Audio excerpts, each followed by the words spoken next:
Hey, greets everybody. Hope you are getting through the pandemic okay. Only way I'm keeping sane is I'm just keeping working on the bikes. But the RZ350, ever since I've had it, the front suspension just felt wrong, weak, anemic.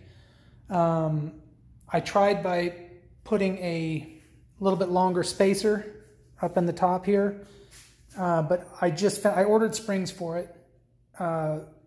I don't know if I mentioned this on any of the other my YouTube posts about this bike, but when I got it, the driver had cinched it all the way down, which is terrible on a motorcycle fork. So imagine this spot right here, cinched all the way down like that for 5 days.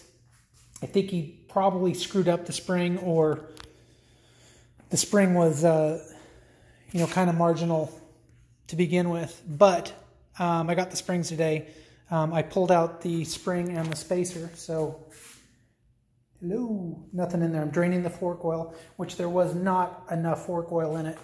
I can tell just by looking at it. So anyway, here's kind of what we found out. So here's the old spring. And here, by the way, Danny boy, if you were watching this, that is your magazine ready to go out. I just haven't been able to ship it. You will be getting that soon, my friend. Anyway, so this is the old spring. We'll look at the new one. A little bit of difference. Not only is it longer, but it's a thicker gauge of spring, of wire. So this is what the spring I had before. And what I did to kind of try and band-aid it and get it through is I had this spacer. I made this spacer for it, which was longer than the spacers that came with it. So the new one, I'm going to have to make a spacer, but you can see it'll be considerably shorter. But think about it. This is all preload in the spring. So this is the suspension part. I mean, look at how terrible that would be. So no wonder it was kind of spongy, didn't spring back, felt terrible. So now I've got to read through these instructions, which are pretty cryptic, trying to figure out how long of a spacer I'm supposed to do.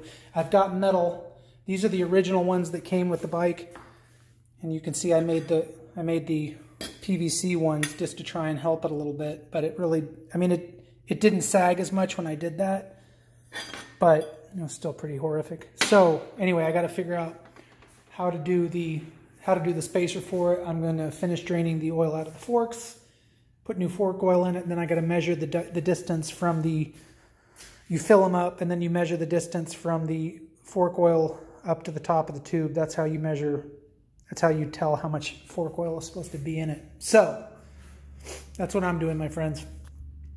Everybody stay healthy. All right. Excuse me.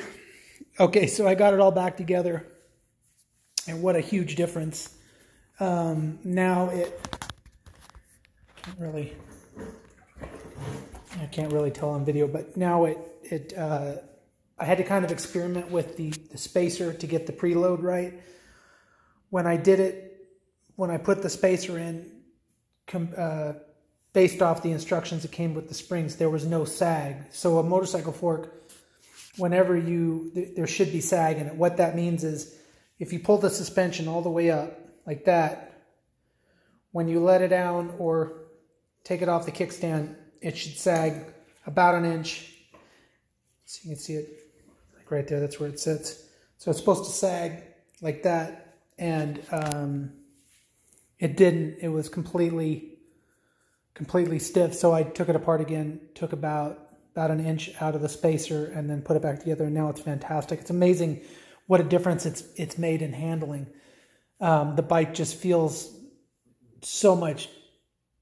I guess before it just felt sloppy and loose. Now it just feels tight the way it should. So anyway, if you need springs, and you can see all the stuff I had left over. So that was the whole bunch of tubes. The gray PVC one was the one that came with the spring kit. The two metal ones are the ones that I had with those that came with the bike that had those winky little springs that were in it. And then these were, man, that was the one that I cut with that other spring, and then this is just a leftover piece. Anyway, so I didn't know about forks and fork springs that much before, but now I sure do. But anyway, Sonic springs.